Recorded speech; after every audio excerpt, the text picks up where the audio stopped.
Palestinians flocked to the streets near Ramallah in the Israeli-occupied West Bank to welcome Palestinian inmates who were freed from Israeli prisons as part of a ceasefire between Israel and Hamas.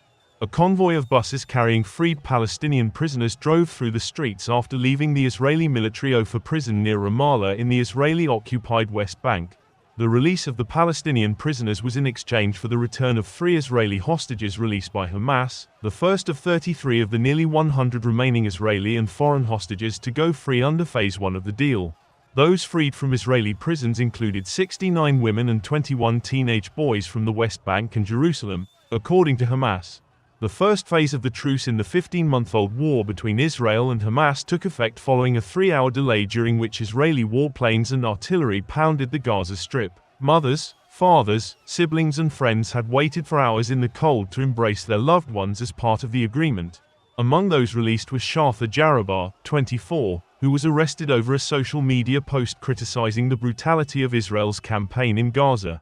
In Al-Fawakeh Square in Ramallah, hundreds of people chanted, "The people want the Al-Qassam brigades," referring to Hamas's armed wing in Gaza. In the Palestinian territories, the release of prisoners and the ceasefire was perceived as a victory for Hamas over Israel. 3 women held hostage by Hamas in tunnels beneath Gaza, Damari, 28, Romi Gonen, 24 and Doran Steinbrecher, 31, were released and reunited with their mothers. Videos showed them in apparent good health, though they are expected to spend a few days in hospital.